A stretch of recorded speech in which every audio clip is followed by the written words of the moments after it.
Perwakilan Aliansi BEM seluruh Indonesia juga hadir ke DPR. Para mahasiswa kembali sampaikan tuntutan.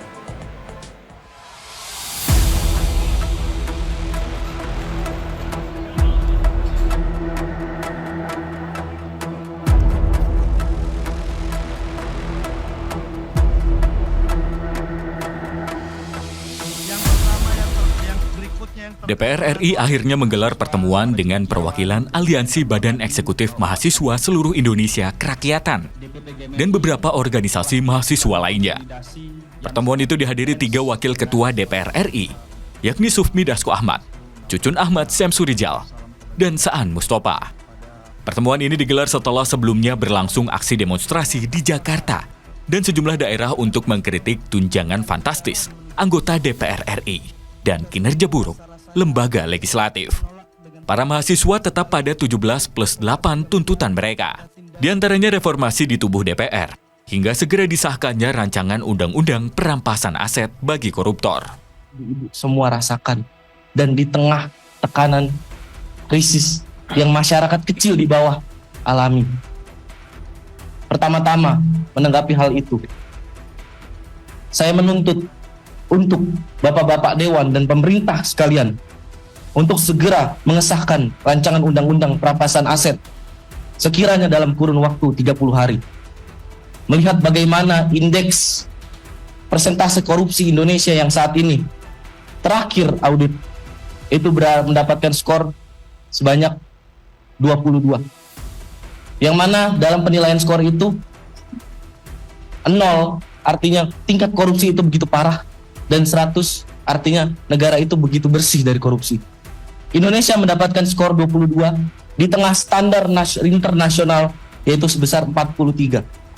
Bahkan jika disandingkan dengan negara-negara tetangga, poin kita begitu buruk sekali, Pak. Tanggapi berbagai aspirasi rakyat, Wakil Ketua DPR tegaskan akan mengevaluasi menyeluruh soal tunjangan perumahan serta moratorium kunjungan kerja anggota DPR ke luar negeri. Pertama, melakukan evaluasi menyeluruh terhadap tunjangan anggota dewan dan khusus untuk tunjangan perumahan dihentikan terhitung sejak tanggal 31 Agustus 2025. Yang kedua, moratorium kunjungan kerja atau perjalanan dinas luar negeri anggota DPR serta melakukan efisiensi untuk kunjungan kerja di dalam negeri.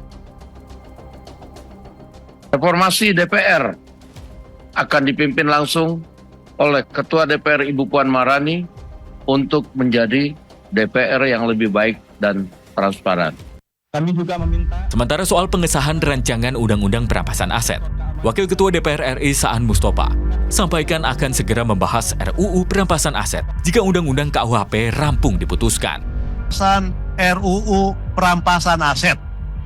Selain ada RUU lain, PPRT, hukum masyarakat adat atau yang lainnya.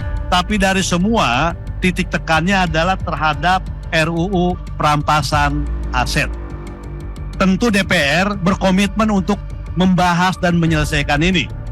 Tapi perlu disampaikan bahwa ada undang-undang yang terkait juga dengan undang-undang RUU perampasan aset, saling terkait ya, supaya tidak timpang tindih, dan ini perlu disinkronkan. Kita ada yang namanya undang-undang Tipikor, kita ada undang-undang TPPU, dan sedang kita bahas itu terkait undang-undang KUHP dan aset. Nah, di antara kalau ini selesai ini KUHP, karena ini saling terkait nanti supaya tumpang tindih, maka yang pertama akan diselesaikan dalam waktu yang cepat adalah KUHP. Butuh ketegasan dari legislatif, eksekutif, bahkan yudikatif untuk tetap menjaga reformasi dan demokrasi ini agar tercipta pemerintahan yang adil bagi kesejahteraan masyarakat. Tim Liputan melaporkan.